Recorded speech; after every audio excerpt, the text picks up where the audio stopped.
For any Yankee fans looking for a podcast to listen to, I suggest you check out NYY Sports Talk. Are you listening? Tune into the fellas.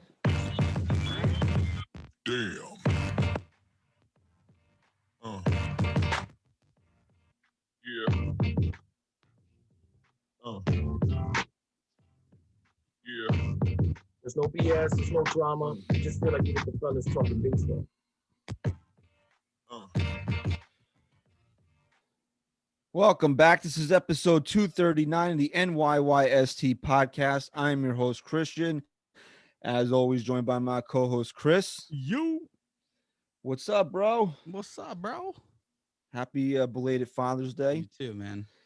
How was your Father's Day? It was good. It was good. I relaxed. I'm not gonna lie. I ate half an edible. Really? Yeah. Did nothing. It's technically legal in New Jersey now, so I can say stuff like that and not incriminate myself.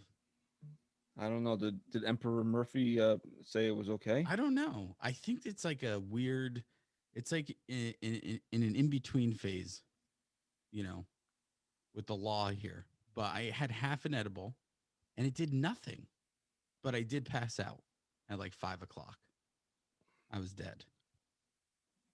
But it didn't hit me good. Actually went to the Somerset Patriots game yesterday, which was Was Luke Voigt not- playing? Or you were Yeah, just he joking? played. Yeah. No, he was there. Did you meet him? No, he I got there later because we were with my daughter, Oh, and that's you know fucked up. what? You got there Taking my daughter late. to a baseball game. No, you should have taken your daughter early and left early. You don't show up late. No, you show up late. Holy shit! Was it a packed crowd or what? No, yeah, it was pretty full, I full pitched house. on that on that mound. You know. We're trying to eliminate the amount of time the child's in the heat, so we That's what I'm saying though. You take her early. You leave in like the third inning.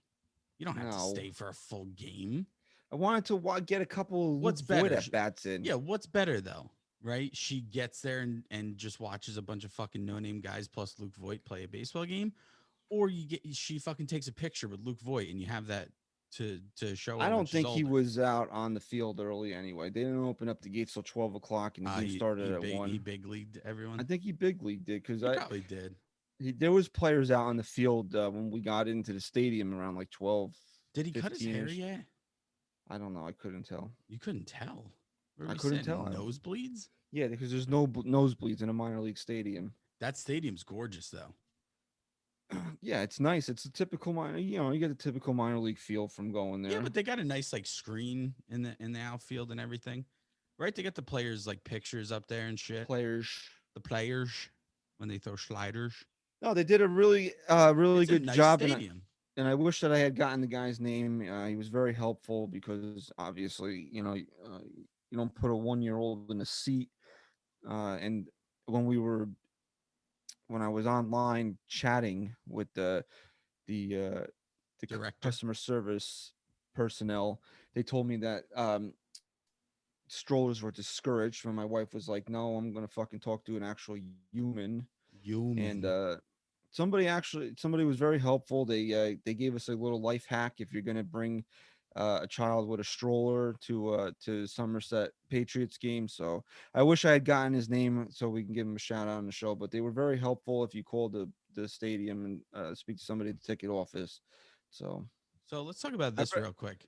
I recommend checking it out too. Yeah, it's I a mean, gorgeous stadium, and they have a pretty decent team, right? Like it was a fun game to watch. Yeah, it's Yankees AA affiliate. You know, Well, I wish that I would pay more. That's the only thing is that you wish that you'd paid more attention to the minor leagues, so you knew who these guys yeah, some guys do though. are. I mean, some people do. I don't waste my time with it because I'm too, you know, involved in the Yankees. Like I don't have enough energy to also care about that. But let's talk about this real quick because my college played at that stadium for a while, but before that, they played at Skyland Stadium in Sussex County. And was it you who sent me who's playing for that team now? The Sussex County, what is it? Mariners? I think they're the minors. Mariners? I don't know. Yeah, you know, But Todd it's the Frazier. minors. There's no water up there. Todd Frazier, okay, How did he Todd. go? How did he? I listen. I know he fell off the grid, but you go from Major League Baseball player to that? Do you think it's He's a guy that because can't hang. This I guy can't heard hang it once up. that he won a Little League World Series championship, and he took a Yeah, picture, I think, with Derek Jeter. So maybe he just I doesn't. heard. Maybe he just loves New Jersey. Maybe he's trying to give back. But Good I'd for love to him. go see him play. We definitely could meet him. Maybe now he'll come on the show. Maybe now he's What are we not gonna? he's not too What are we big gonna time talk? for us. What are we gonna talk about? How he's batting 143 for independent baseball team? Oh man, just fucking I grill don't. him. Todd I don't. I Frazier. didn't. Todd Frazier gave us a lot of big moments when he was here. Did he? He I think really he just gave did, us. man. I think he just gave us the thumb thing. That was big enough. Dude's got a I big was thumb. looking. Oswaldo Peraza is somebody that is on Yankee fans' radar. He's in Somerset Hmm. right now. Yes, I've heard of him. He's what position does he play? Is he an outfielder? He's a shortstop. Shortstop. He was hitting the cover off the ball for a while now. Yeah. So, that's somebody that uh, I don't think he's going to be anything that we have to think about for another couple of years. But it's a name that's starting to hit radars. Yeah, I mean, a lot of names are hitting radars when the team's not hitting. Right, the second the Yankees don't hit, everyone starts looking at anyone in any minor league affiliate that is hitting and thinks they're ready to play. So his name came up a few times a couple weeks Do you ago. think that I don't know. I haven't really, like I said, I haven't really kept up much on it. I'm not sure if he's a 5-star prospect or not. I don't know. I doubt it, but you can definitely leave us a 5-star rating and review on iTunes. And while you're at it, if you want Mm. some bonus content, which Christian's been pumping out nonstop, you can head to patreon.com/NYYST. Our patrons are the sponsors of this show and every show going forward. We thank everyone who has signed up to the page thus far, but we need more, guys. We need more. $5 a month is the lowest pledge. That's nothing. You know, We weren't lying. If we get 250 patrons by the end of the season, we're gonna keep the show going through 2022. So boom, that's boom. that's the promise. Tell you what, I'll even You know, sign on for speaking 2 more years. I'll tell you this, it's funny how every Yankee fan on Twitter is screaming for Hoy Jun Park to get called up when I can tell you for almost near certainty that no one knew who the hell the guy was until I still don't know who maybe he is. 2 weeks ago. Well, he's an infielder. Uh, He's hitting the ball really well down Scranton. He's got a 1.033 OPS, batting 316 with 7 home runs. I could use that So OPS. yeah, I mean here's he's a left-handed shortstop. A left-handed batter, you're saying. Yeah, left-handed hitting shortstop. Okay, but here's the thing: the Yankees don't believe in set positions anymore, so we could just throw him anywhere, right? We could throw him in the outfield if we want. Well, I think he can play second base as well. Look, no matter what the Yankees do from here on out, there's no denying that regardless of how well they play here, they need a left-handed bat. Like it needs to happen. It doesn't matter. It wouldn't matter if this team was 20 games over 500 right now. I'd be saying the same thing. This team is this team almost doesn't make sense offensively without a left-handed bat. It just doesn't. Look, they can't. You got to look at it like this, and I tweeted about this over the weekend. They took 2 out of 3 from Oakland. You like it? It was a big series for them to win because Oakland was in first place Mm-hmm. in the West until they lost a couple to the Yankees, and Houston's on like a 7-game winning streak, so they passed them up. Uh, Oakland's a guy. You look up and down that lineup. They couple dangerous hitters in that lineup. They got good pitching. So they're a legit team. And the Yankees, they came in. They really should have won Friday. They didn't. They win Saturday, win Sunday. They take the series. And I completely forgot what my point was. Like it was in my it went right out. Well, while you're thinking about it, I'll say this. It was nice to see, especially on a weekend series where the Oh, Yankees that's have it. Yeah, been yeah. I know. miserable, that they lost the first game of the series against against a team that's playing really well, and they were able to come back and salvage everything and win the series and by taking the next two games. Well, that right. So Oakland comes in, and the Yankees are getting victimized by Tony Kemp, who I believe now has 19 career home runs, and it's not like he just got Yeah. here. Yeah. He's been in the big league since 2016. So Yes. this is a nothing hitter. Like he's a Is that an exaggerated number, 19 career? no, I'm I mean, Tony dead Kemp certain he's got. was a pretty, you know, it was a household name for a while. He was never a household name. Yes, he was. Who am Where I thinking and of who's then? in whose house? Sean Kemp, No, I'm thinking of Kemp from the Dodgers. Matt Kemp, That's Matt Kemp. Okay. So now this makes a little more sense. Tony Kemp. You might Tony remember Kemp's him a because loser. he was around on the 2017 Astros team and on the 2019 Astros team as well. So it's Yes. probably why you remember him. Yes, But yes, yes. look, dude, career OPS of where is it? 350. 704. 19 career home runs. Comes into Yankee Stadium and takes perfect advantage of the short porch. Now, you're sitting there saying to yourself, this guy's a nothing hitter. He has no power. He's hit 19 home runs Mm-hmm. since 2016. That's and he comes in here, uses the short porch to his advantage. Now you're sitting there saying to yourself, That's how easy it is. how come the guy who's getting paid to put this team together doesn't construct his roster to take advantage of the dimensions of the ballpark that they play in? Yeah. I mean, if you want to be fair to him and say like that was his reason for signing Hicks, you just haven't gotten that production out of him, whether he's healthy or not. Where he's a guy who turns into one. Who else am I forgetting that isn't here right now? That could be. I mean, when Guardy, even though Guardy was on his way out, he really did have a couple decent seasons, power wise. But clearly, that's gone. I mean, the guy's he's here because he wants to. They wanted to give him a proper goodbye, but he's definitely uh maxed out. I mean, there's no turning it around at this point. I don't think for Yeah, I Brett don't think there's Gardner. much gas. I don't think there's much gas left in that tank there. I It's mean, really a shame that Luke Voigt's not a left-handed hitter. it's really a shame that Chris Gittens isn't a left-handed hitter either. I mean, It, I think he could have stuck around if he was a lefty hitter. yeah, yeah, he definitely could have.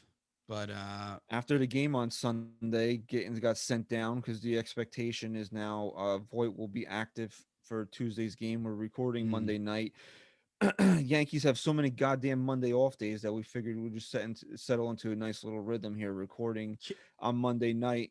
can we just talk about this for 1 second? How awful is this fucking schedule? I know we talk about this every year, but it seems to get worse. They're off. First of all, they have an off day on Friday last week. I mean, that's just you talk about wanting to grow the sport, right? And you're giving the Yankees a day off on a fucking Friday. That's the first thing. Second thing, there was another weird scheduling thing. What was it? They had off and then I don't even know what the hell it was, but it was just like, what is going on? Right, they had Nothing makes Friday off sense. to play. They had Friday off to play two in Philadelphia, and then they were off again on Monday. And then they were home. It's not like they had like a huge traveling day. And now they're off again today, but they're home again. Why is there so many are they grouping the off days now? Is it like the Yankees are going to have to play like 40 games straight to end the season? Is that what this is? Because then I don't mind it as much. If they have to play But 40 games it's in a just row. ridiculous, man. This schedule is awful, awful. I think it was the Yankees were off after a home game. They had like a quick series away, and then they were back home. All right, this is their last off day until July 5th. Okay, that's still like not a crazy amount of games. And then they're off for the All-Star break, and then they're off on the next two consecutive Mondays.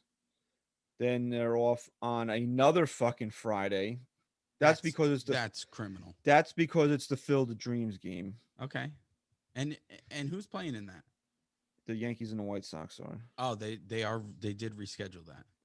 Yeah, the Field of Dreams game is August 12th, so they're giving them a day in between in case, I guess, in case it rains, Rains. because then So what? The 12th is a Thursday.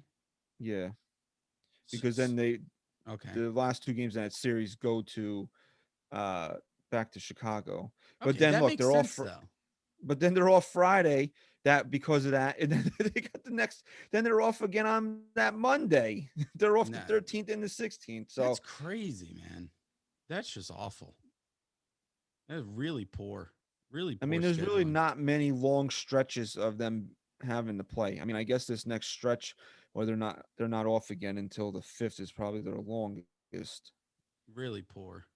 because then they'll play 8 in a row before, then they'll have an off day, then they'll play another, then go out west for 6, they'll have an off day, then they'll play what, 3, 6, 9 with an off day, 3, 6, 9 with an off day, 3 with an off day, 6, and then the end of the season. So it's not, they don't really go more than 9 games without an off day. I'm not ashamed to like make myself look like an asshole, right? Yeah, I know Obviously. this. Obviously. So I'm going to make a statement right now. And I could be way off and just forgetting someone, but the last power or just any big time lefty batter that I can think of for the Yankees that was just a lefty, not a switch hitter. Tino Martinez? Hideki Matsui. Oh, right. Right. Okay. But I mean that's still a long fucking time, right? I mean, when Yeah. when did Matsui retire? He left the Yankees after they 11? won the World Series. Oh, 09? I thought he was still there for another couple years. No, he played another couple of years, but he Oh, left. right, for the Angels. And I think he wound up in Tampa as well. That was Yeah, Tampa was 2012. He only played 34 games. that was, that was sad to see. Right, because I remember him getting his ring as an Angel. You know, the Yankees need to go and acquire an outfielder. I mean, I think it's blatantly obvious at this point. Yeah, but is it going to Uh, happen? you said, is it or when? Is it? Is it going to happen? I think it will. I just don't know what level of outfielder you want you to expect Look, here. man, I don't I think you obviously need a guy who's more than competent in the outfield, but he most importantly needs to be a lefty bat. And he needs to be a Right. guy who has some pop, a little bit of pop. I think the most realistic trade option that I hear a lot of people say is Starlin Marte with the Miami Marlins, because he's in a walk year and he's not going to cost a lot in terms of prospects or money. But guess what side of the batter's box he stands in? The right. He stands in the right-handed batter's box. Yeah, So I so mean, look, I don't need it. I don't need a big name. I need a lefty bat to plant in this lineup. right. But Why you keep do clearing you your want? throat? You have fucking I don't know. you have a scratchy throat. You need fucking water. This weather is fucked up. It is. You can't even breathe outside. Uh, Yeah, which then leads you down the road of what are you getting? An outfield version of Rougned Odor? If what you I just mean, get any old lefty. just get any lefty to play the Yeah, outfield. but listen, all I'm asking for is two things. He doesn't have to be a 300 hitter. He's got to be a guy that maybe doesn't strike out a lot and has a little bit of pop in his bat. And by little bit of pop, I mean almost like an Aaron Hicks, where he's going to get a hold of one here and there, but he's a guy who's getting up on the left side of the plate, plays a good outfield, and I put that lefty bat in the middle of this lineup. I think that's why, for the time being, unless they're playing a lefty pitcher, that Odor should be in the lineup every day. It's Odor, not gonna. look, Odor hasn't been anything to write home about, but he has some big moments, and and, He's and had. being a lefty's got to be in there. He's the only lefty with any sort of power on this team. It's really a shame that Gardner's struggling as much as he has been. I was thinking about this the other day because James Caprillion pitched against the Yankees on Friday night, Mm. and he pitched relatively well. Yeah. I think he gave up three runs in like five and a third. He only gave up a couple of home runs. He looked pretty good. He had like seven strikeouts through like the first three innings, so he kind of faded towards the end there. Um, and I'm saying to myself, this is just an like because Jameson Tyone pitched that game, right? Mhm. And Also didn't I'm saying to pitch myself, terrible, right? no, he didn't pitch terribly, but I'm saying to myself, like Brian Cashman should probably just get fired off of the optics of this game alone. Yeah. I mean, it's Like, easy to like just this is a jump guy down you his trade. throat. This is a guy that you traded for Sonny Gray, who was a disaster. Now he's back. Now he's. I mean, it makes you wonder. Like, did Caprillion have something? Like, did he have a personal vendetta against Caprillion because this is a Tommy John guy, and he traded him? Yeah. We know how much He's he a loves double Tommy John Tommy. He's a guys. double Tommy, I think. I could be wrong about that, So, but let's just take it for what I hate analyzing things in the present when it happened was so much different. Right? You're talking about a guy in Sonny Gray who was an elite pitcher, and we're trading off a piece of the puzzle that was hurt, a huge risk to say no in that deal. And it just turned out that Sonny Gray was a big waste of a fucking human being in New but York. why does he continually make the wrong But decisions when can it you comes can to you starting blame Brian pitching? Cashman for that? If you look at Sonny Gray's No, numbers I think at the we all time, agreed. I think we all could agreed that it Sonny was his. could hold on? Could Brian Cashman have sat there and said, "Yeah, Sonny Gray's great, but he's going to suck as a New York Yankee"? I mean, Well, at really, the Chris, time, if are he you had not that taking thought in Sonny his, Gray for Caprillion when the guy couldn't even pitch for 2 years? this is what I'm saying. At the time, and we've said it, it was a good deal. Like it was a deal that you had to make. But again, now it just keeps adding to the man's track record of being poor with starting pitching. Yes, I think the optics of it, like you're saying, are really bad. But like, look at Sonny Gray leaving New York again. He went back to the pitcher that Cashman thought he was getting. So like, So Caprillian's why got to did give he? me a little bit more before I say, Cashman's at Okay, fault here. But the he's optics pitched. of it, yes, you're right. He has pitched better than Jameson Tyone has pitched. Yeah, I mean that's not saying much. Tyone did what? Gave up? Did he come out of that game with the lead? I I believe think he he did. did. I think it was 3-2, and I he looked. didn't. First of all, here's what pisses me off about Tyone, and this in Everything. itself this in itself describes the pitcher that we're watching this year and how frustrating he is. He gets two quick outs in the first inning on 7 pitches or 6 pitches, and you're going, you know what? Maybe he's locked in today. Maybe he's going to put up a big game for the Yankees. I walk out of the room to go get a bottle of water or something. I walk back up and it's 1-0. And you're just like, what the fuck happened? Well, he left that game tied. The Yankees took the lead in the bottom of the fifth, and then Wandy Peralta served it up in the sixth, Yeah, and they lost that five to was, three. I mean, that you want to talk about optics. That was the Kemp home run. Yeah, Yeah. but here's what I didn't. Terrible. We usually don't do deep dives into the games, especially once the series is over and we're Yeah. another full day removed. But I didn't like the hook in the fifth inning. I didn't like it because Tyone, it's four. He goes 4 and 2/3 innings, allows 2 runs. Mhm. And obviously, after the guy gave you one out in his last start, you'll take it and you'll be I guess satisfied. But yeah, I understand that Matt Olson was up and Matt Olson took him deep in the first inning, but he also struck out Olson later in the game. And if you can't trust Tyone to get you 15 outs in a game, what are we doing here? Look, I think this is where, when you want to dissect Aaron Boone as a manager, I think these are the things that we can start to look at. It can't be resting guys and shit like that because that comes from up Because top. and But and in these fairness to moments, him, he had a really good series no, in no, no. Toronto. I'm about to compliment Boone also. Okay. But let me just say this. I think Boone is sometimes too much in his own head, in a sense of, not only was that hook, and he'll never say this to the media, but not only was that hook because Olson took him deep in the first inning, that hook is because he's got Tyone in a position now where he can come out of this game and feel a little more confident and start building on that, right? And also Olson is up, so it's another good reason. And it's just not how he needs to be managing this team right now, especially with a guy Not like how he needs to Tyone. be. Not how he needs to be managing James and Tyone. Exactly. That's what I'm getting at. That's not how you manage a guy like Tyone who's supposed to be here to fill that role behind Cole, and it's just not even close right now. I That being didn't. I'm telling you, I didn't like the hook. I didn't No, like no, it. no. I agree with you. I'm 100% on board with you there. I think Boone made the wrong move. However, that being said, Boone has pushed almost all of the right buttons in the last week. I mean, that stat you showed me with the pinch hitters, yeah, of course it's the players coming through, but Boone is starting to get a better feel for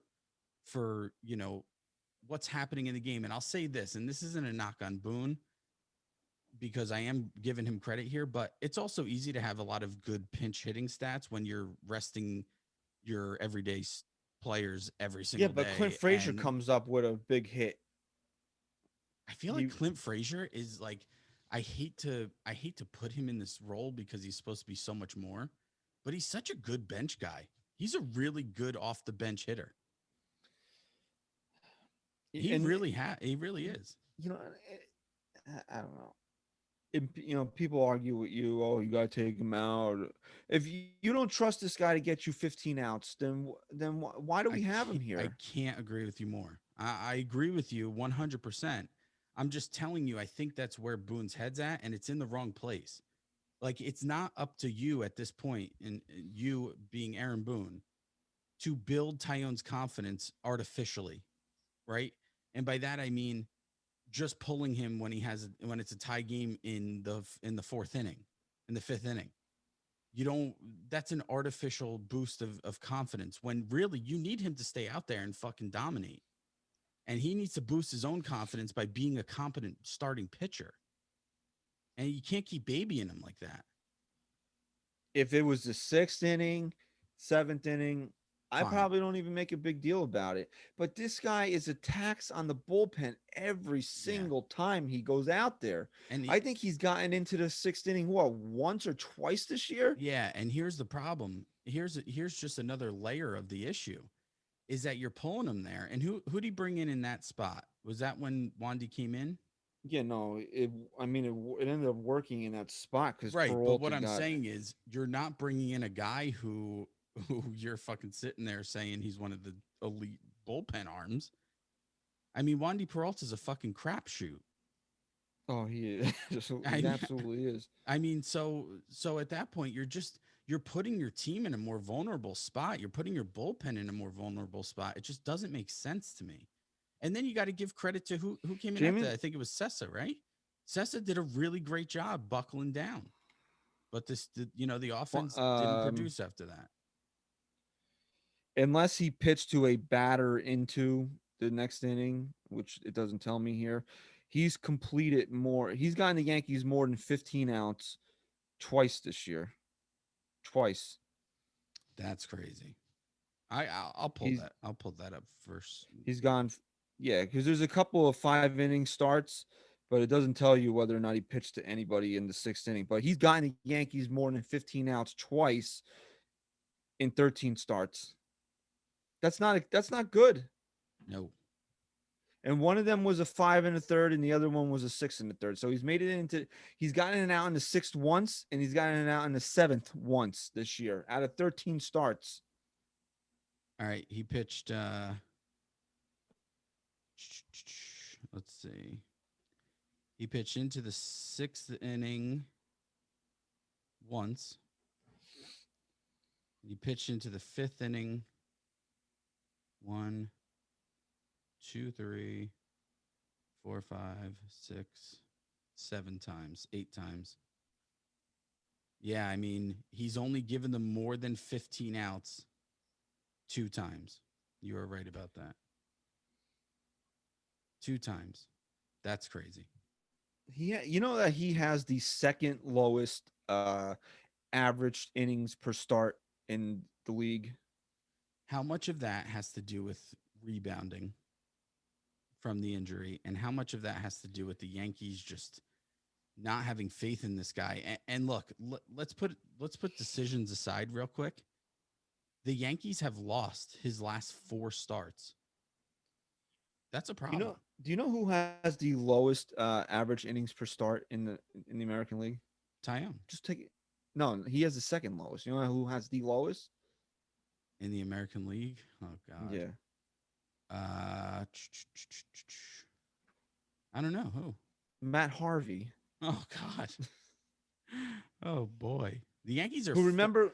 listen, the Yankees are this is a big stat. Like no one cares about wins and losses. Well, I'm not talking about Tyone's wins and losses here, which is abysmal. He's 1-4.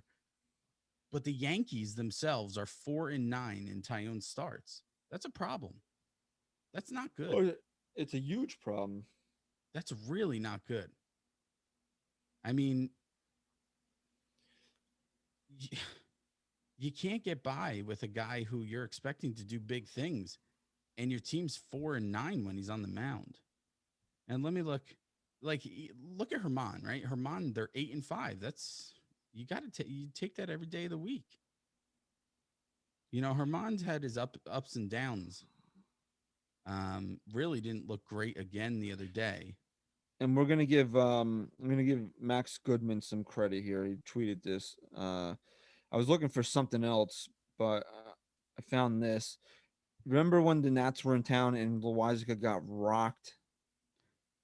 Yes, that was like his one bad, really bad appearance. All right, since then he's appeared in 15 games, 20 innings pitched. He's got allowed one earned run, and the Yankees are 12-3 in those 15 games. Amazing, amazing. And let's say this: I was on ESPN Radio again today, and they asked me about Loizaga and if he's an all-star, and I said this: not only is he an all-star right now, given Chapman's last few weeks of being back to the Chapman where you hold your breath every time he comes in, Jonathan Loizaga might be the MVP of this bullpen this year.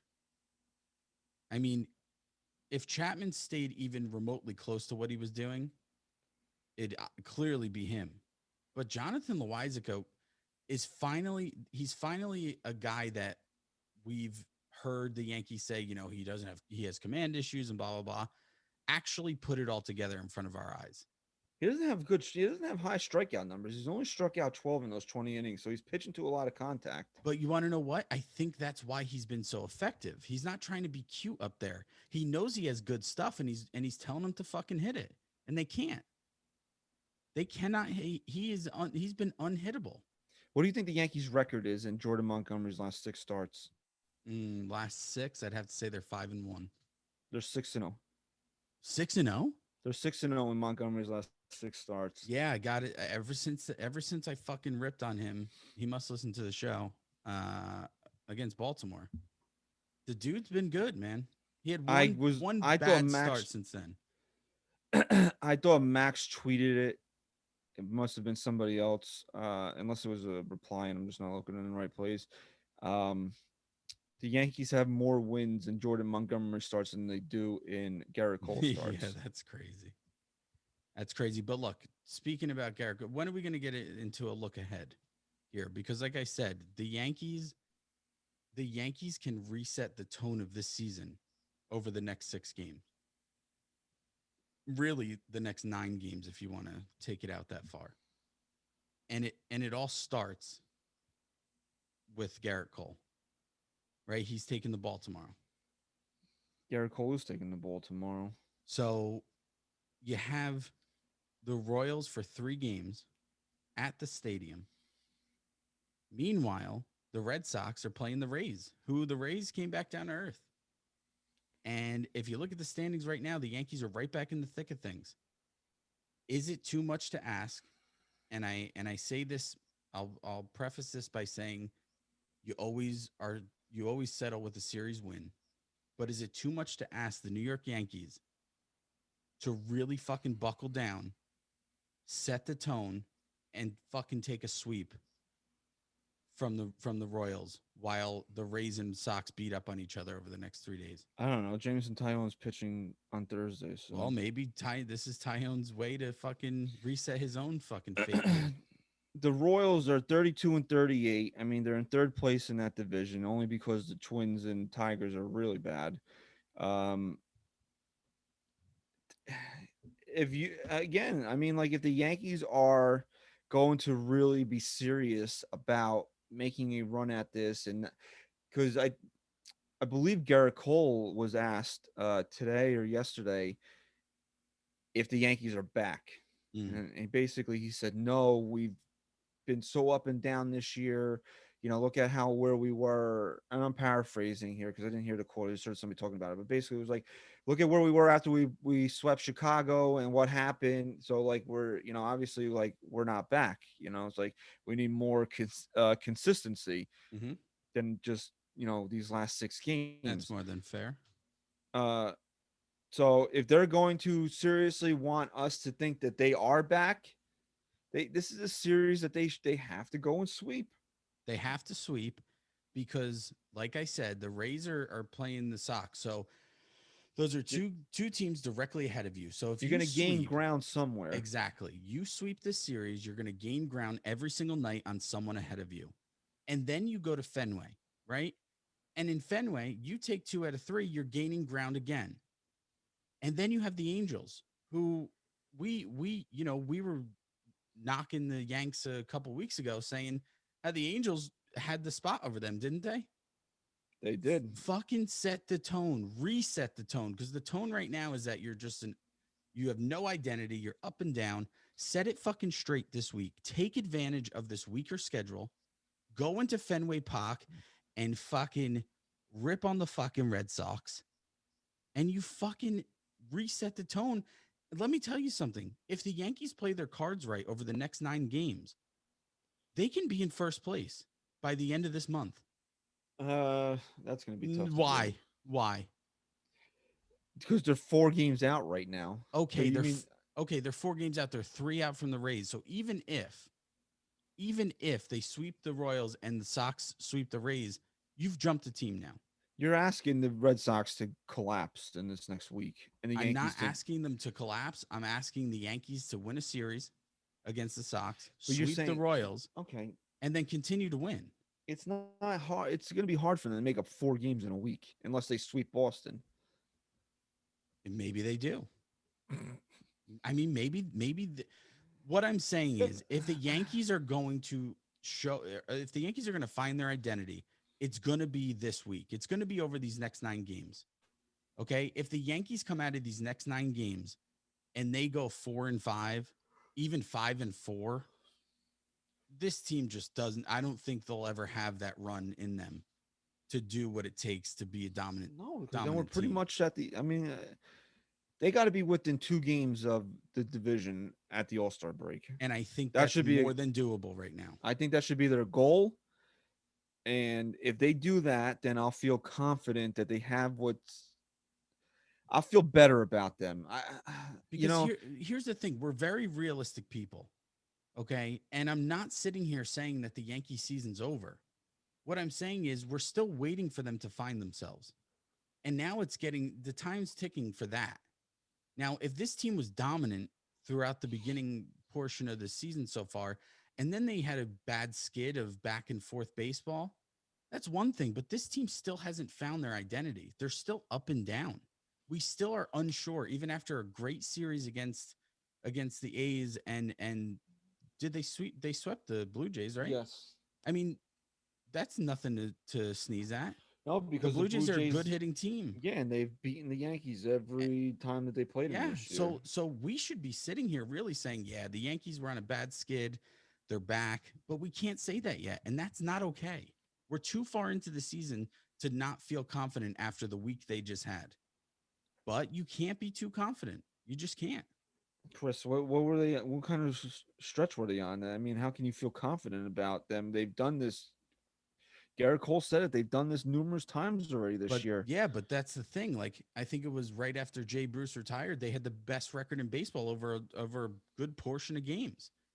So like Yeah, for a and while, then you were like, oh shit, this team's legit, and then they collapsed again. Well, now they're back on the rise. You can't you can't collapse again. You got to keep going out there and winning series. And Yeah. look, if they win the series, if they don't sweep the Royals, I'm not saying that they failed. I think that you'll take any series win. All I'm saying is they have an opportunity right now against a team that they should beat at home to make up ground every single night. You got to win those games. You got to find it within yourself to win those games, especially with Garrett Cole taking the ball to set the tone of the series tomorrow night or tonight, whenever you're listening to this. Yeah, but he can't have spider tack anymore. So Let me tell you something. I saw that fucking tweet. I saw that video you posted of DeGrom. Disgusting. Disgusting that Manfred is allowing these umpires to fucking completely question his integrity like that. Would they fucking strip? Would they fucking grope his balls and tell him to cough? They yeah, but fucking it's not. strip search the guy. Yeah, but that's going to be everybody. That's what they have to do now. That's a joke. That's an You know what the absolute joke. you know what the problem is that they should have never did this in the middle of the season. Never. No, but what happened? What happened? MLB changed the balls, right? That's a known fact. As a result of that, offense started to dip off. So what did that cause people like scumbag Donaldson to do? Open their mouths and start to expose what MLB has known forever. So now what does MLB do? They take extra steps. They exaggerate it and say, "Oh my god. Pitchers are using spider tack and pine tar. We better check every single one of them." Meanwhile, they've known this for fucking however many years baseball's been around. It's an absolute joke. And if you're falling for it, you're just your head's up your ass. You think this isn't MLB just trying to save face? Same thing happened with the steroids. Ken Caminiti stood up during a fucking players union meeting and exposed everyone. And what did MLB do before it got out?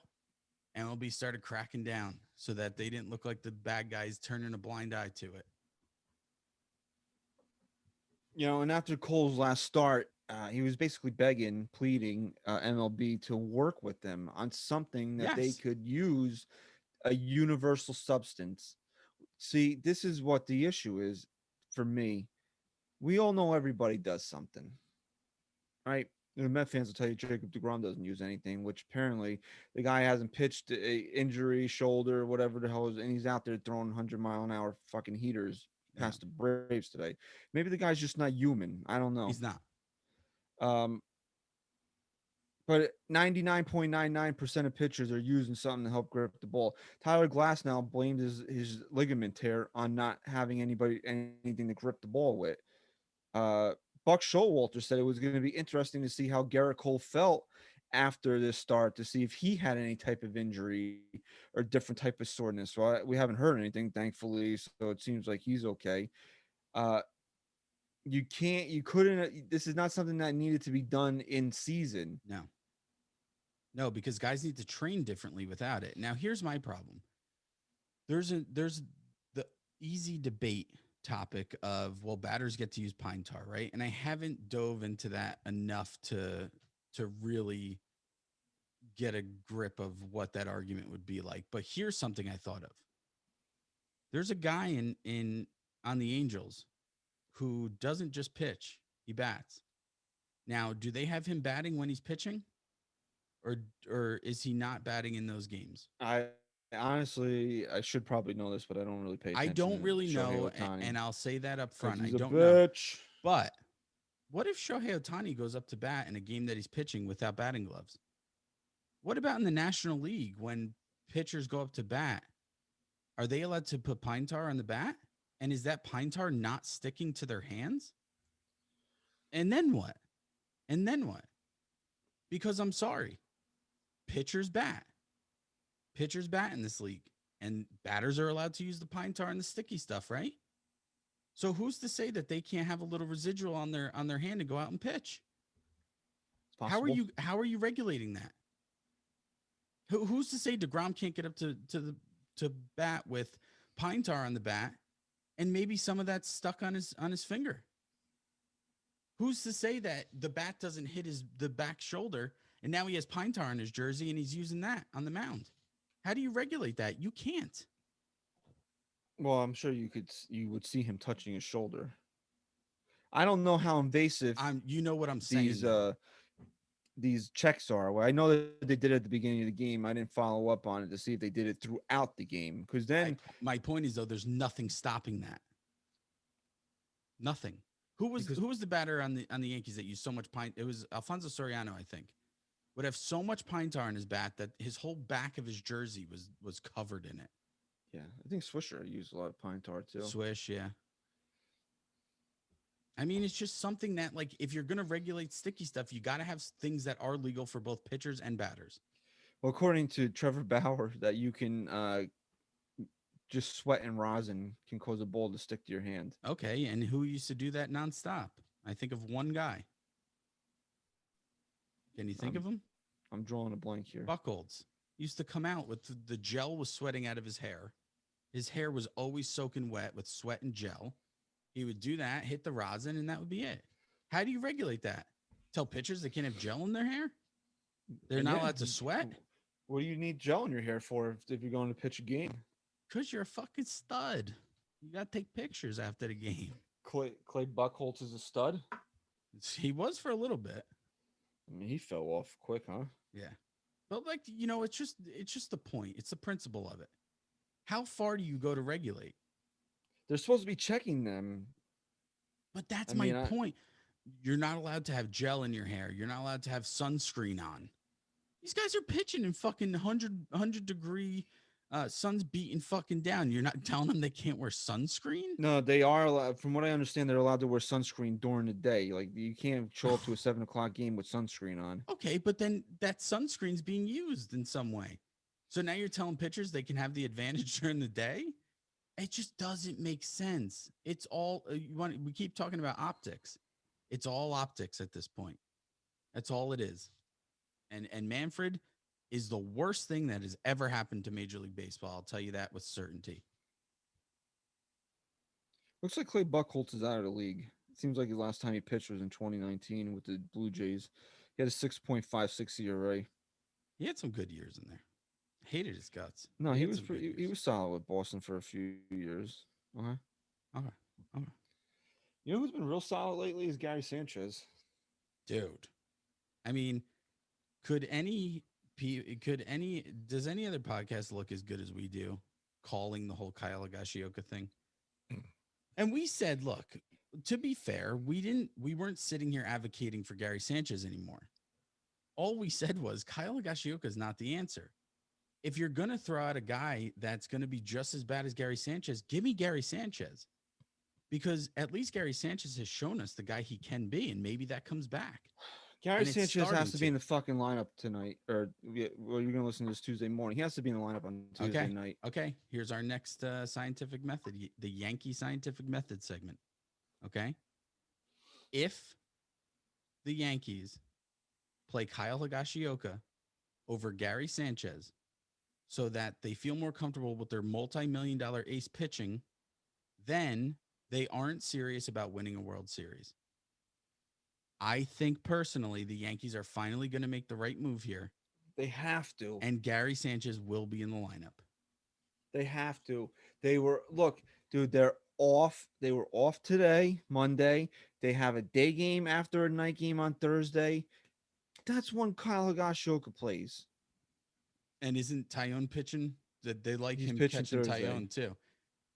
No, they like Gary's usually caught Tyone. I think. Well, the last couple times I think it's been Higashioka. I'm pretty sure Sanchez has caught Tyone exclusively. Really? I think you're wrong about that. I'm almost positive on that one. So let's look at it this way.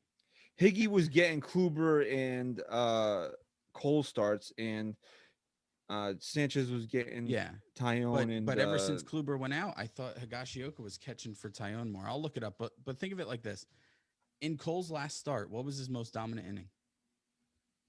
I don't know. I can't remember right now. The last inning he pitched, right? And who was behind the plate? That was Gary Sanchez. That's right. Dude looked like a fucking beast. Dude looked like he could have went 7 more innings. Yeah. So he can do it. I mean, First of all, I think it's such a He can slap in the pitch to face to Gary. Garrett Cole. I really do. I think it's such a slap in the face to him. He can pitch to Gary Sanchez. I really think it's such a slap in the face to tell the world that your ace can only pitch to When one catcher. when Higashioka started in Cole's last start, I got people arguing with me. Oh, who do you think Gary's gonna play every game? No, dumbasses. I don't think he's gonna play every game. But why can't Gary Sanchez, now that he's taken the starting role back over? I don't think there's any doubt in anybody's mind No, no, that for he is sure. taking back being the starting catcher for the Yankees. Why can't Gary Sanchez get a day off when a catcher traditionally gets a day off? Day game after night game. Maybe you want to start him in a night game for a day game. Fine, whatever. That's it. Or the other night, he did he not play Saturday? Uh, When did he? There was one game where he got the shit kicked out of him. Remember that that? It was was recent. yeah, that was against Toronto.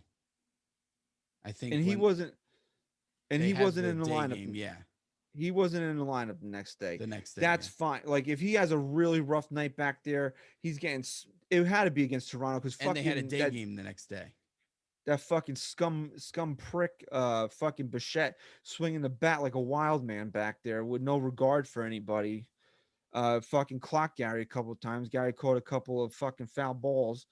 Um, yeah. So that situation.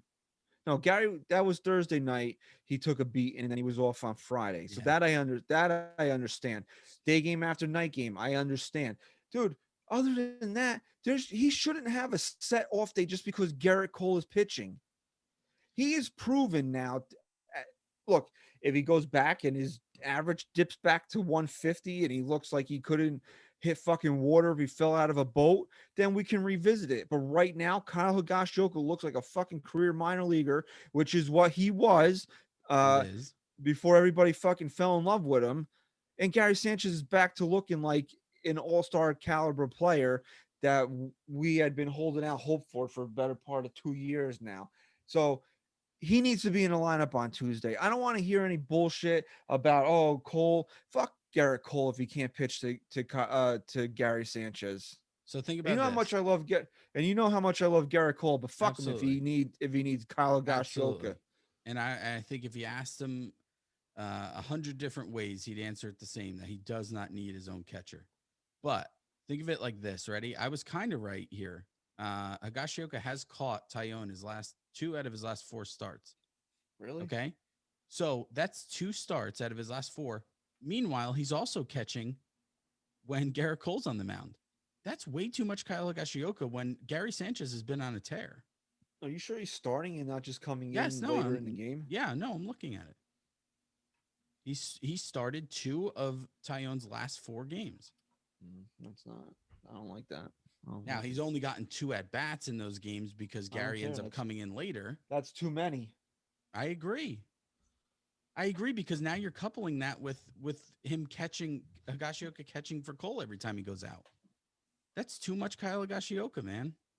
Right, because now what it is, it's like, okay, Gary gets the automatic off day, plus we're going to give him one more. No. It doesn't work like that. We need to be back into a system where Gary Sanchez is the starting catcher Right. for the Yankees, and whenever you would give Gary an off day is when you would give Gary an off day. And that's It's it. no No more. other exception. It's no more. Oh, Cole's pitching.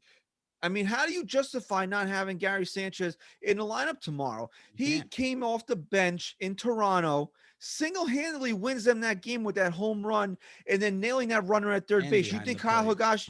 You think Kyle Higashioka makes that play? Not even close. Yankees, if Aaron Boone doesn't go and pinch hit Higashioka for Sanchez, they lose that game. Who had the only run scoring hit of the game on Sunday? That would be Gary Sanchez. So his bat won them 2 games this week. Yeah, and And in that one game in Toronto, I'm sorry, I think they fell behind 4-1. Who got the ball rolling with a big home run? yeah. That was I Gary mean, Sanchez. not to beat a dead horse here, but when you really think about it, it's not just Garrett Cole starts where you're seeing Higashioka.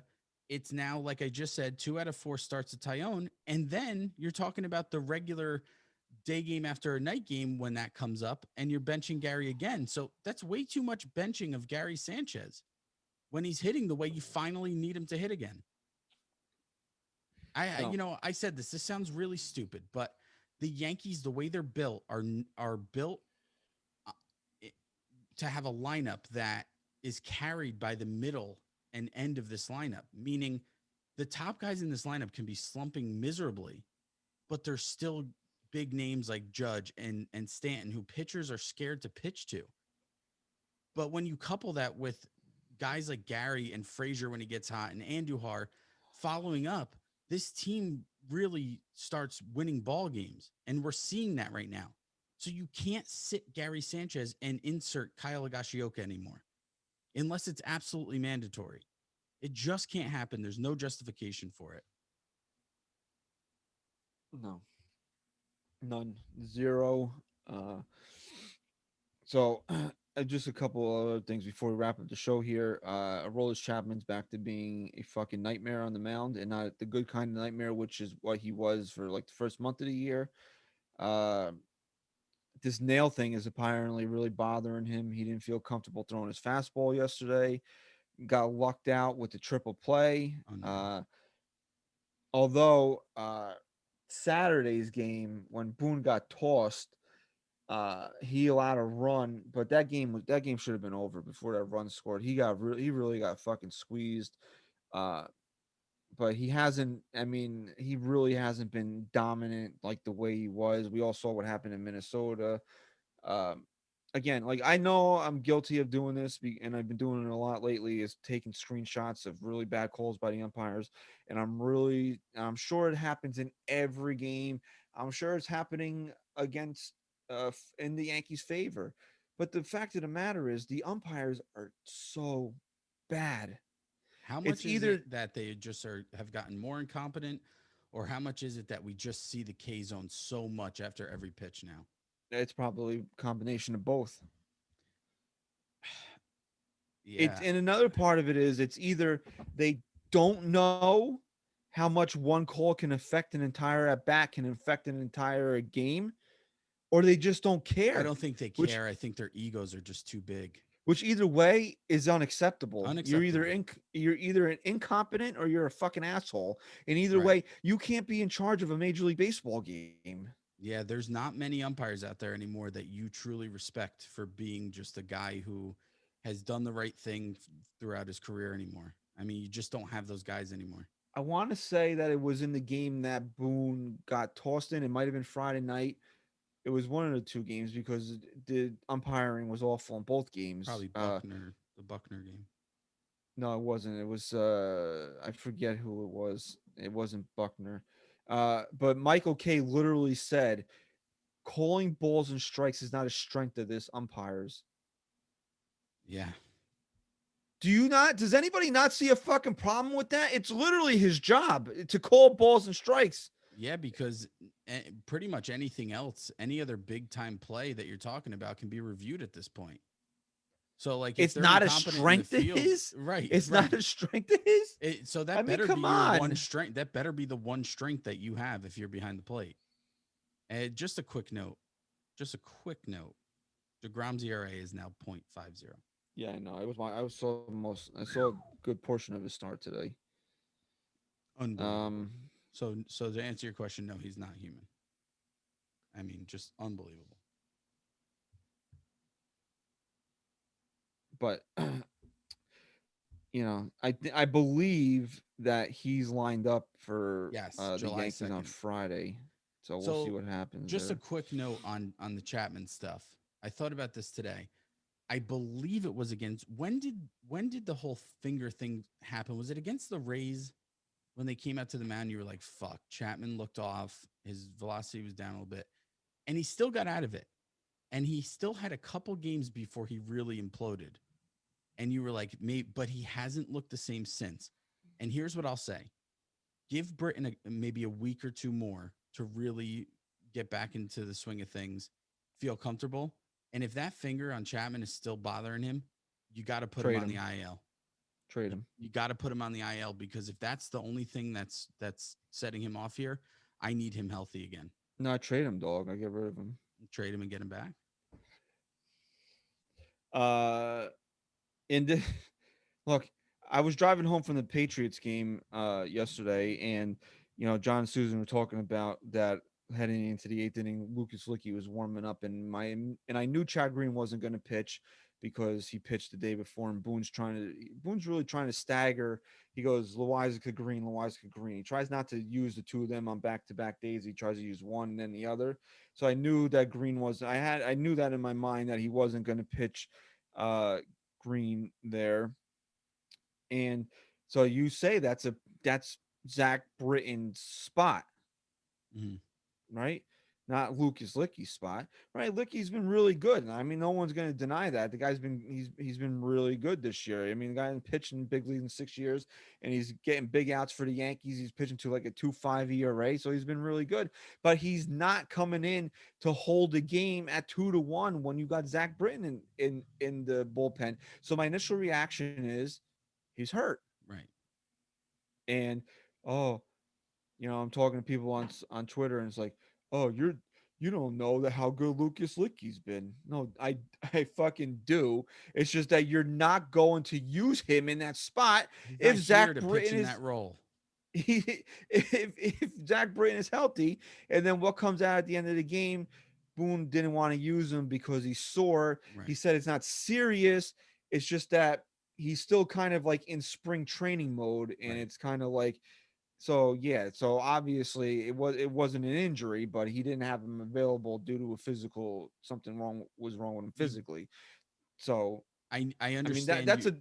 that's a fucking dereliction of duty if Right. you're using Lucas Licky in that spot and Zach Britton is a hundred Look, percent. you want to fire Boone over anything?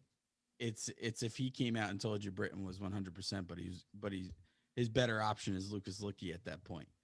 Okay, that's a fireable offense. But that being said, giving Licky credit, the only times that he's really faltered is when he's. I mean, let's admit here, the guy hasn't pitched in 6 years. This is probably gonna be the last year he pitches for the rest of his life. I sold his Be- soul for the season. because there's no way he's able to lift his arm after the Oh, season's over, oh, and they're proctoring him for show. right? A Like they he's know, he sold his soul for this season, right? and B Boone's like, you know what? You sold your soul to the fucking devil to get back here. Let's proctor the Let's shit out of proctor you. the shit out of you. And by proctor, for the younger listeners who don't remember Scott Proctor, Joe Torre single handedly ruined this guy's life, just like he did Jabba Chamberlain, and pitched him every single day. So you got to look at Lucas Licky as a warrior right now. The guy continues to go out, and on the days where maybe he's been overused that week, you start to see him falter a little bit, give up a big hit or home run. Other than that, the guy's been really good, and if he stays that way as a reliable piece in the middle of this bullpen throughout the year, you're going to look back and say Lucas Licky did a fucking stand up job for this team, and he might not be useful anymore after this season, but the Yankees, if they can continue to rely on this guy, he's been a big weapon out of the bullpen. But he's not Zach Britton, No, he's not Zach Britton. nor is he being paid like Zach Britton. We'll do the traditional look ahead in a minute here, but I do want to bring this up because it's something that bothered me, and I don't like when athletes do this shit. And I want to get your take on it. Francisco Lindor, this quote came out on Saturday or Sunday morning, and because the Mets have been playing a ton of double headers, because remember they were supposed to start with Right. Washington, and they had the COVID outbreak, Mhm. and then they have a couple of makeup with the Phillies and the fucking They they're had some playing one rainouts. with the Braves, so they're playing a lot of double headers right now. So Francisco Lindor, in his massive $300+ million contract, had this to say. He said he likes 7 inning double headers because they're easier physically. Quote, for people at home who might not like it, come play shortstop for 18 innings and maybe go extra innings. Let Okay. me know. We get paid a lot of money, but you still wear out. Okay. I'll get worn out for your contract. No problem. You want me to take look, this is my biggest knock on Michael K, right? Your job is literally to sit there and watch baseball and talk about it. And he complains about unmanageable, 4-hour games. Save me the fucking honestly, like I don't need to hear it.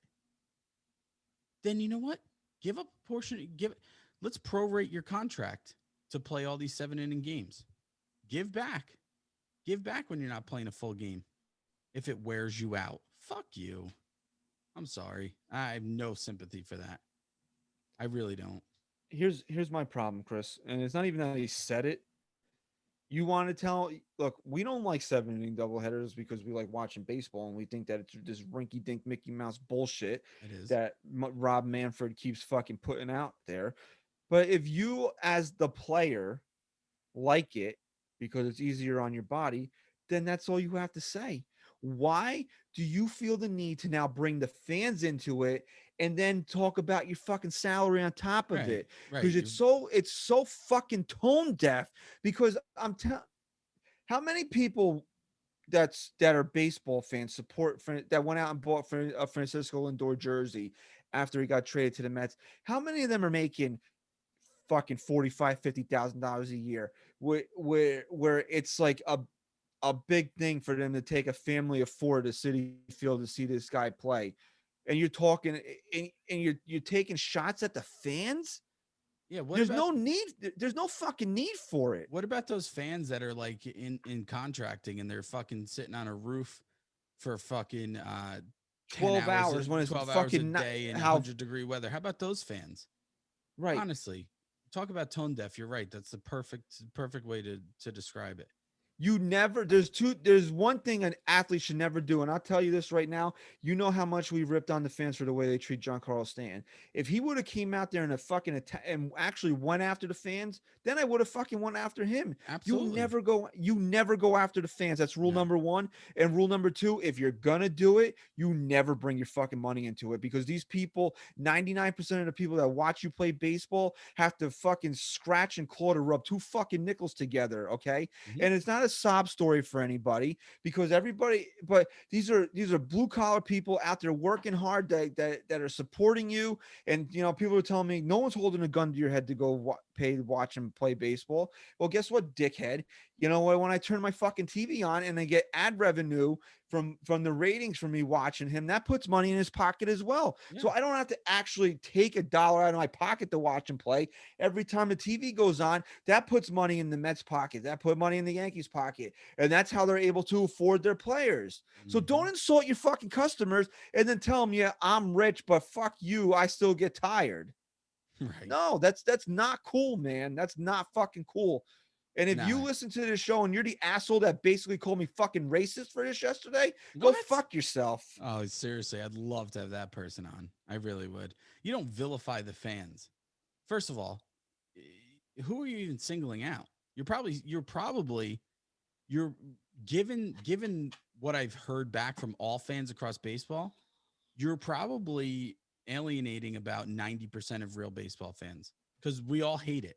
And has nothing to do with your fucking contract and how much you should be playing. It has to do with the fact that it's just not baseball. So save it, honestly. Listen, we have a quick comment from a patron if you want me to get to it. It's actually Okay, you'll okay. actually love this question. It's from Oh boy. one of our patron, Mason Miles. He said, That's first Yankee game tomorrow, I guess back at the stadium. What? Oh no, maybe first game he's actually able to get to the stadium. What stadium snacks are a must? I know what your first answer is going to be. what's that? Chicken bucket. You got to go with the grub tub, bro. Grub tub. Mason, go with the grub tub. How much is that? $35? Uh, that would be one Andrew Jackson. Come on. How much is it? Seriously. It's $20.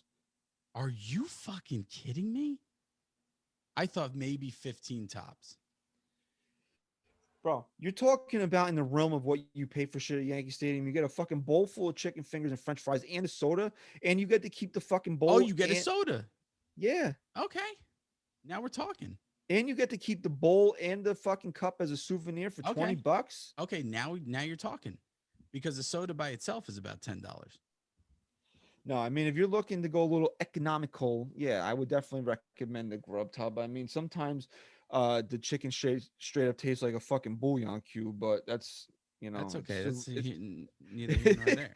it's the risk that you run. You got to get a pretzel at Got some to get the point, pretzel. Yeah, yeah, and that's it. And then you just enjoy the game. Yeah, I'm not very exotic when I go to Yankee games. I'm pretty much Exotic. to stick to what I know. You're If not you gonna like start Mighty, banging. there you go. If you like Mighty Quins, I believe they still have a Mighty Quins there. Mighty Quinn's is good. They used to for Yankee Stadium. They used to have a good Chinese food stand, but it's They not there do. It's anymore. not there anymore. No. It was Japanese and Chinese. They had the Yeah, sushi going. it's not there anymore. No. Oh, come on.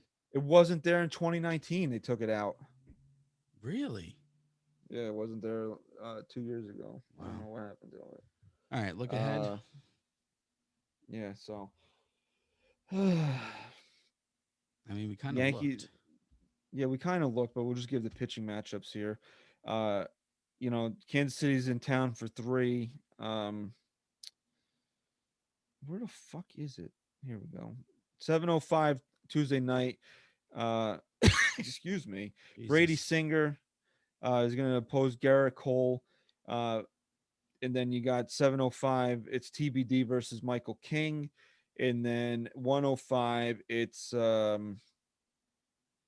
It's Brad Keller versus Jameson Tyone. I mean, have the Yankees turned enough of a corner where I can feel confident that they'll score runs off of a guy coming into the game with a 6.34 ERA? Like, can I feel at least not that maybe they won't win because Tyone will suck worse, but can I feel at least confident enough that they'll hit this guy? Well, I actually have I have someone lined up for against Michael King here on what I'm looking at. What do you have? Bubic. Pubic? Bubic. I don't know. He I has a don't have that. 4.17 ERA versus Michael King's 4.08. And then for the third game, I have a TBD against Tyone. That's not what I have here. I'm on MLB at bat. Hmm. So we'll see. Yeah, Garrett Cole. He needs a big outing tomorrow. He won 8 and I gave up 2 solo shots in his last outing. I think he only struck out 4. I would like to honestly. I'd like to see the strikeout numbers go up Go up. because that look the end result is the end result. We want to win. We want him to pitch well, but just to kind of get people to stop asking about the fucking spider tack and the spin rate, I would like to see a few more strikeouts, and this is the Yeah. type of lineup that you should be able to do it with. Yeah. There's a And I'll there just is say, I just want to say one thing about Garrett Cole. This happened before the whole spider tech shit came to play. He hasn't looked the same since what was that one dominant start? Was it against the Tigers? I forget. But he oh really yeah hasn't looked the same. He did pitch really well against who's Donaldson on the Rangers? Minnesota. Minnesota. He looked good that game. He had a chip on his shoulder. He looked like he was a little bit back to normal, but he really hasn't had that consistent dominant stretch like he had, a few weeks ago, a month or so ago, where he had consistent going out there, couldn't fucking be touched. He hasn't looked that way in quite some time. I think this would be good, and it's really all of that is indicative on his strikeout pitch. When Garrett Cole has a strikeout pitch, that's when you look at him and it doesn't matter, yeah, he's still winning these games, but when he has that strikeout pitch and he's putting up 10, 11 Ks, that's when you're like, Garrett Cole was dominant today. You know what? And honestly, like you were talking about this earlier, that you don't need a superstar, you don't need somebody crazy good. This is a series where maybe Brian Cashman can get an up close look at a guy and maybe pick up the phone and see Sure. what it would take to get him, and that's Andrew Benintendi. I've been a fan of that move since you brought it up a couple weeks ago. And I'll just say this too. Garrett Cole's going up against Singer, like you said. The guy's got almost a 5 ERA. Okay, he's just shy of a five ERA. When you have like I said, the Yankees have an opportunity to reset the tone of their season. When you're starting this series against a guy with almost a 5 ERA and you have your ace on the mound, you better go out there and fucking hit the ball. What we've And liked out Gary of the Sanchez Yankees, better be in that fucking lineup. what we liked out of the Yankees out of these last on this 5-1 stretch here, what we've liked out of them is that they've fallen behind and they found a way to get the big hit Yep. late, which has been seriously lacking in this team throughout the course of this season. But now you're playing a team that you are clearly fucking better than. The pitching matchups are not you want, because it's King, because it's Tyone, you want to say that they might be washes, but you're starting the series where the pitching matchup is clearly in your favor. You have a guy and Singer who's not very good against one of the top pitchers in the fucking league. This is not a game where, we look up in the fifth inning and the Yankees are down 1-0 because Cole gives up a cheap home run to somebody. This is a game where the Yankees have to. This is a collective ball dropping game. This is what it has to be. Hmm. Garrett Cole has to take that mound, say you're not better than me, and I'm gonna fucking show you. Go out there, give me 7, 8 innings, 10 Ks, 1 run, rocking chair game where you don't even have to wake up a Aroldis Chapman. You don't have to wake up any of your top guys because your offense goes out there. And now this is when they start to really put it together and start to beat up bad pitching. Look, the only way they're good, the formula to sweep this team is to get on the board early and often, keep the lead, and look. I know you don't play for the future, but if the offense should have one goal these next few games, it's to allow this bullpen to go into Fenway Park fully rested and really not have a lot of high pressure innings on their shoulders going into Fenway Park. Honest to God, Chris, they should sweep the series and not have to work and not have one high pressure inning pitched out No, of their that's bullpen what I'm this year. saying. I mean, the offense, Out of this it's time. series. It's time. The pitching has stepped up time and time again. I know they faltered here and there, but it's got to be expected. It's time for the offense to take this team and put it on its back and say, "We got you this series," and they And have to do it. I'll say this: we put up with Herman's shit because he was pitching well. And again, we're not saying you can beat your wife if you Hmm. pitch well. Right, No, right, right, right, it's right, just that you can't suck and beat your wife. Like right. that's just You can't be a scumbag and suck because then there's no excuse to keep you here. Right? We got to go. We got to roll with the punches, right? The punches are that he's a fucking scumbag, but the Yankees are going to keep playing him. So we got to root for him. We're forced to root for him. Well, I'm not going to root for you if you're a fucking bag of shit. so he gets one more start, and if he sucks again, get the fuck out. Bye. Hey, send him down again. Don't even bring him back this time.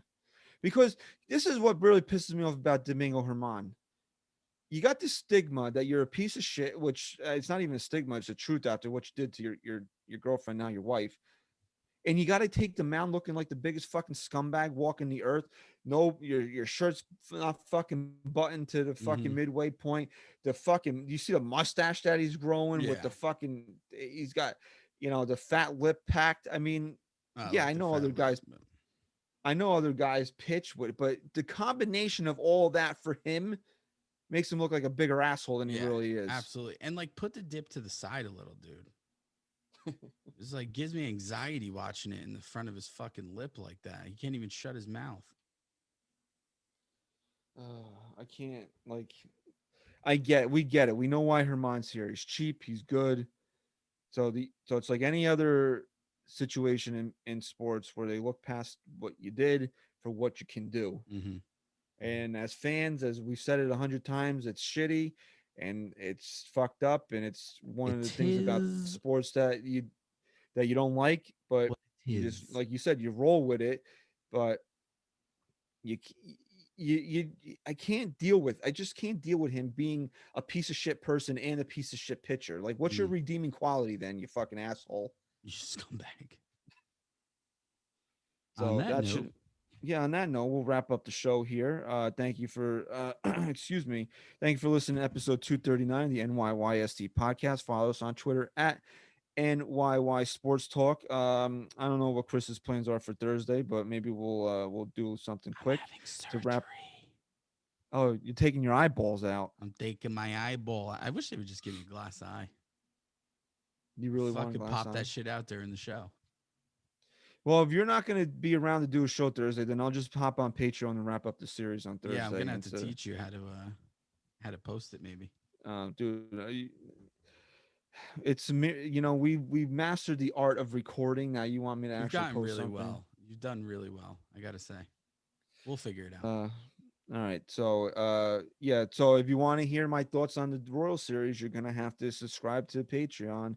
It's patreon.com/NYYST. $5 a month gets you all the bonus content. And like we said, when the last pitch of the Yankees season is thrown, if we're at 250 patrons, the show's coming back in 2022. Bada bang. So thank you for listening. Chris, say goodbye. Peace.